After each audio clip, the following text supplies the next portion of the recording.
महाराष्ट्र में एक बार फिर से सीएम पद को लेकर रस्साकशी चल रही है। 5 साल पुराना मंजर याद आ रहा है जब एनडीए को बहुमत मिला था, लेकिन सीएम पद को लेकर इतना ज्यादा टकराव हुआ कि सरकार महाविकास आघाड़ी ने बना ली और अब भी कुछ उसी तरह का टकराव दिखाई दे रहा है। एकनाथ शिंदे ने मीडिया के सामने आकर भले ही कह दिया हो कि बीजेपी हाईकमान जिसे चाहे उसे सीएम बना दे, शिवसेना समर्थन करेगी, लेकिन साथ ही शिंदे के शरद पवार के संपर्क में होने की खबरों ने बीजेपी की नींद उड़ा दी है।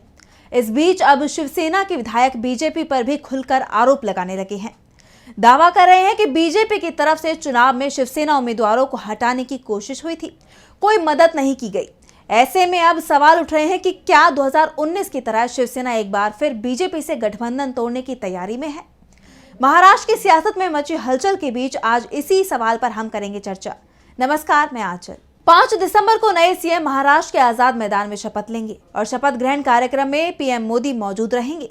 महाराष्ट्र बीजेपी की तरफ से ये सूचना दी गई है, लेकिन सीएम कौन होगा इसका कुछ भी पता नहीं है। एकनाथ शिंदे डिप्टी सीएम बनेंगे या नहीं बनेंगे, इस पर भी बीजेपी के नेता बगले झांक रहे हैं। उनसे जब सवाल किया जा रहा है कि क्या शिवसेना एनडीए छोड़ेगी, तो जरूर जवाब आ रहा है कि नहीं, ऐसा हम नहीं सोचते हैं। लेकिन एकनाथ शिंदे क्या सोचते हैं या फिर उनके विधायक क्या सोच रहे हैं, उसने जरूर बीजेपी की नींद उड़ा दी है। नींद इसलिए उड़ी हुई है क्योंकि महाराष्ट्र में एक बार फिर 5 साल पुरानी कहानी दोहराई जाती दिखाई दे रही है। शिंदे की तरफ से सीएम पद छोड़ने के अलावा ऐसा कोई भी संकेत नहीं दिया गया है जिससे लगे कि वो बीजेपी हाईकमान के सामने झुकते दिख रहे हैं। वो अपनी मांगों पर अड़ गए हैं, जिसके चलते बीजेपी ही दबाव में दिखाई दे रही है। और इन सब के बीच एनसीपी एसपी के चीफ शरद पवार की सक्रियता ने बीजेपी की परेशानी को और बढ़ा दिया है। जितेंद्र आव्हाड की शिंदे से मुलाकात को लेकर पहले से ही बीजेपी बैकफुट पर थी। अब शिंदे गुट के विधायक खुलकर बीजेपी के खिलाफ बोल रहे हैं। शिवसेना विधायक संजय गायकवाड़ ने कहा कि बीजेपी नेताओं और केंद्रीय मंत्रियों ने चुनाव प्रचार में शिवसेना की मदद नहीं की।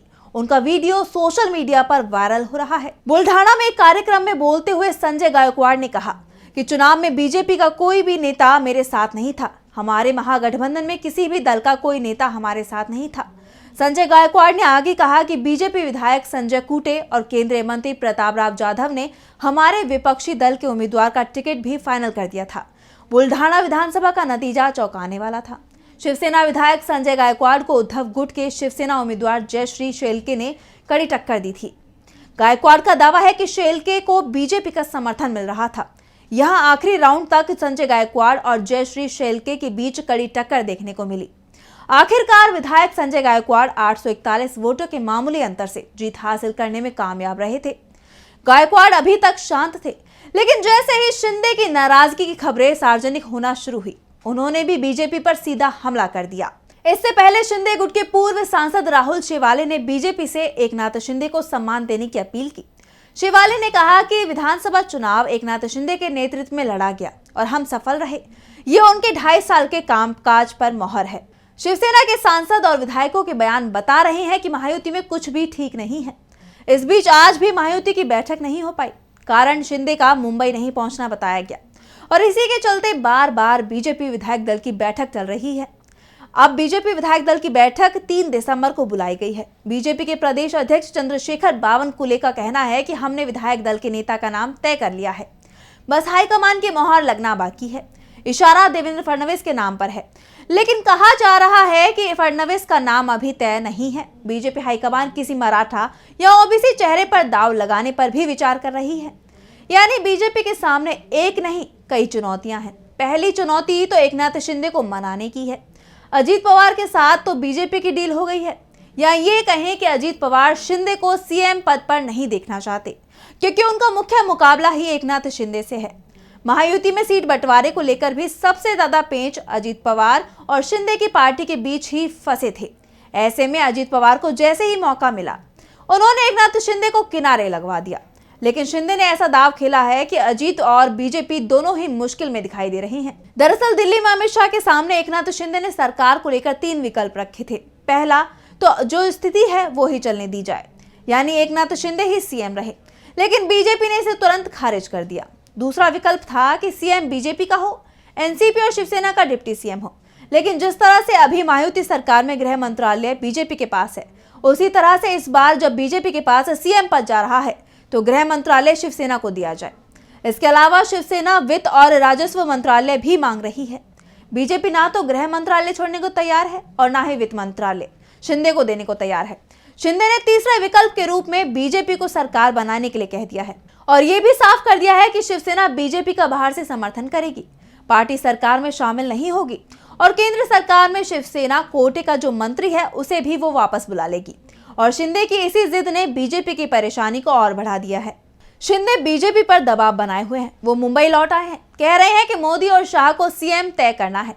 लेकिन जिस तरह से अचानक इस पूरे घटनाक्रम के बीच शिवसेना के विधायक बीजेपी के खिलाफ खुलकर बोलने लगे हैं, शिंदे के शरद पवार के संपर्क में होने की खबरें आ रही हैं और शरद पवार के सक्रिय होने की बात सामने आ रही है, उसके बाद ये दावा किया जा रहा है कि महाराष्ट्र में बीजेपी के साथ फिर से बड़ा खेल हो सकता है, बीजेपी का सीएम बन सकता है।